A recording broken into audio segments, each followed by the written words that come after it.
প্রিয় দর্শক, আজ আমি আপনাদেরকে সিলেটের বিখ্যাত কিনব্রিজের রাতের অপরূপ সৌন্দর্য দেখানোর চেষ্টা করছি। আপনারা দেখতে পাচ্ছেন কিনব্রিজের নিচে অর্থাৎ সুরমা নদীর পাড়ে কি অপরূপ সৌন্দর্য, রাতের অপরূপ সৌন্দর্য আপনারা দেখতে পাচ্ছেন। এবং এর পাশেই সিলেট সার্কিট হাউস অবস্থিত।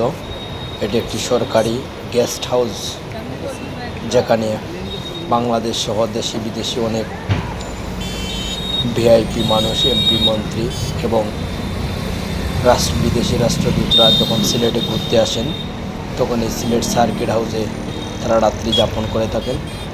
আপনাদেরকে সিলেট কিনব্রিজ থেকে সেই সুপরিচিত সিলেট সার্কিট হাউসের অপরূপ দৃশ্য আপনাদের দেখানোর চেষ্টা করছি এবং রাতের কিনব্রিজের মনোরম দৃশ্য আপনারা দেখতে পাচ্ছেন। সবাই সেটি দেখার অনুরোধ জানাচ্ছি।